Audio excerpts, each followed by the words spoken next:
Well, my father was a coal miner, and my mother was a housewife. She didn't have time to do anything else. And there were no jobs, you know. You were up in the mountains, and there were no jobs for women, really, outside the house in that area.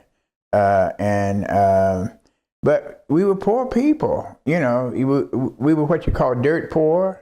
We lived off the land and did all those kind of things, you know, to make it in life. And like I tell people all the time, a woman shouldn't have 14 kids. I said, but I'm glad that they had me.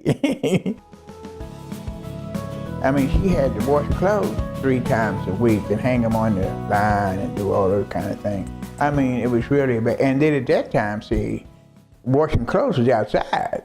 You know, we had to build a fire out there and start, she used to have certain water that she would use. And it was a rough life. And we hunted, we fished, we did all kind of things. We raised hogs, we had chickens in the chicken coop and all of that all the time. And we'd raise a huge garden every summer and take that food. We would can it, my mother would can it and do all kind of things. And it was company land. And the workers, they just lived on the land. They built the houses and put you in them, and that was it. And you didn't have to pay rent. Well, they were working you, hard. And you work in the coal mines, and you get a salary after a week's work, $5. We would just run through the mountains and pick berries and apples and nuts and everything, and use that stuff, to supplement whatever. We had one grocery store we go to about every month to get flour, sugar, stuff like that. It was a company store, just like the singer said. He said, you owe your soul to the company store. But we tried not to buy anything. We would get our school clothes from the company store.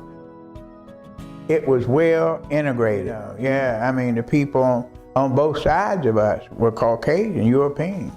If you ran out of sugar, you go and say, hey, Miss Conant, I need to borrow a cup of sugar, or Miss Bailey, I need to do this. And then they would come to us sometimes needing things. And people just got along together. But everybody up in those hollers, they were all poor. There was no difference in the way you lived. One didn't have more than the other.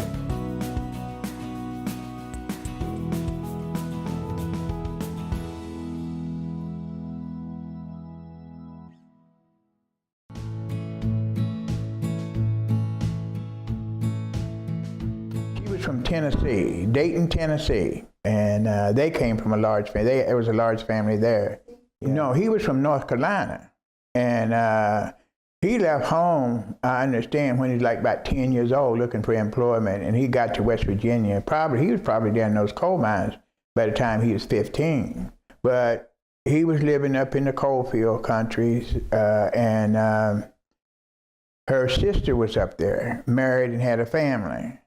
And her sister got sick and needed help, so she went to help her sister with her family. That's where she met my father, was up in the coal company. So yeah, she was the main influence in our lives, in all of our lives, because my father was like a 3rd grade dropout, and a nice guy, worked hard all his life, did all those kind of things.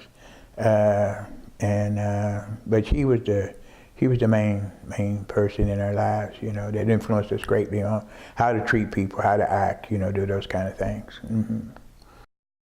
My mother was always trying to help somebody and do things, that kind of thing. And you serve, you do what you're supposed to do, be a humanitarian, that kind of thing. And one of the things that she always let you know, don't scandalize the name while you're away from home.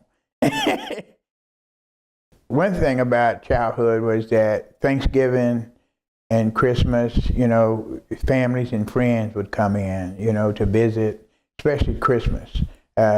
People would come at Thanksgiving, then they would come back at Christmas time. And, just all kind of people would come in. And we started killing hogs about 2 weeks before Thanksgiving. getting the meat ready for the holiday season. And then we kill rabbits and all kind of stuff, wild rabbits, and did all those kind of things. And the other families up in the holler, when people they would come home to visit their parents or their family, but they would come and they'd go by their house and drop off their suitcase.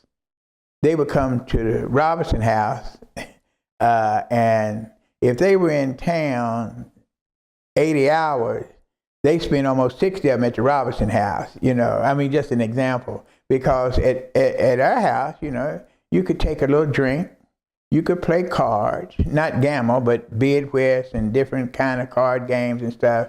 But the other people were religious, so you couldn't do all those kind of things. So they'd come to the house, and people just enjoy the festivities of those seasons,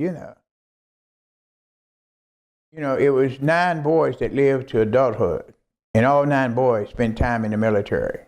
Yeah, like James, Joe, and Bill were in World War II. During the Korean War, there was Alvin. His nickname was Sang. We called him all Sang. I don't know why. And then Bobby was in the Navy. Oswald was in the Air Force. And then my youngest brother Chauncey was in Vietnam. James was an Army officer, Oswald was an Army officer, and I was an Army officer. Yeah, I went through ROTC and all of that kind of stuff. And I had an uncle, my mother's brother, Walter J. Love, was at Tuskegee Institute in Alabama. He worked there. He would inspect the military section of the school and everything with his white gloves on, and he was hard on people. After the war, he went to Tuskegee to go to school himself. So when James finished high school, he wrote a letter and said, "Look, you don't have to go in that mine if you don't want to. You can come down here." And Tuskegee Institute was built by the students. So he was a self-made man. So he wouldn't give you money to go to school. He'd help you find a job. You should work yourself through school.